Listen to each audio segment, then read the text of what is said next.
word I know in Khmer is Jatraya. I think it means character. And when I think of my dad, I think of his love for his family, his patience, and his attention to detail. My dad was a man of few words. He demonstrated his character through his actions. During my childhood, I remember my dad caring for me when I was sick. I remember him running alongside with me while I learned to ride the bicycle. I remember him asking the French teacher to give me another chance on the school test.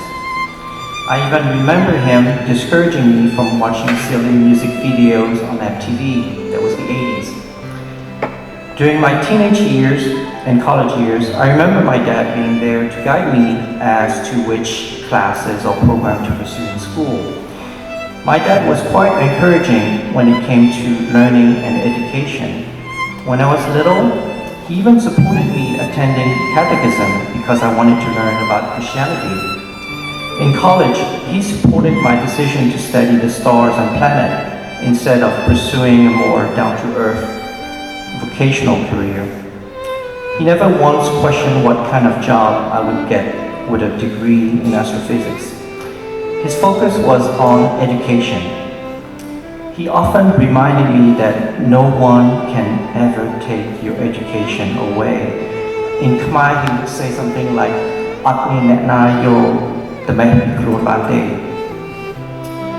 During my adult years, I remember my dad encouraging me to move to San Jose to pursue a new career. At that time, I lived close to my parents in Irvine, and they always wanted me around, so I was surprised that my dad was willing to let me move hundreds of miles away for what he saw was an opportunity to further my education and career.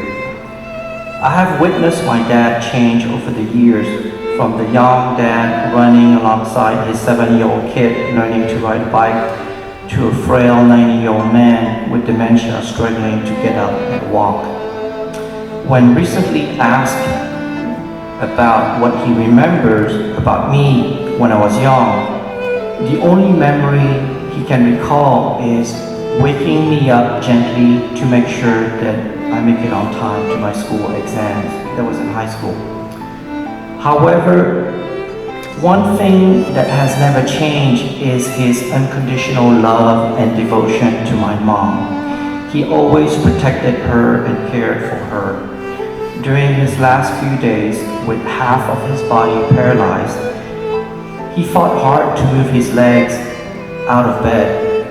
When I asked him what was he trying to do, he replied that he needed to go upstairs to help take care of mom. Thinking back, all of his actions amount to protecting and caring for the ones he dearly loves. My mom, his kids, his entire family, including my sibling, nieces, and nephews. In fact, his caring extended to local and global community members, including disadvantaged folks in Cambodia. While I was focusing on my career and on my family, my dad was focusing on making a small difference in other people's lives. I feel incredibly lucky and grateful for my dad's unconditional love and caring. I always remember this quote from my physics class back in high school, I guess, that nothing is lost, nothing is created, everything is transformed. Though my dad will soon return to nature, his character and value will always remain with me. It was the greatest honor of my life to call him Papa.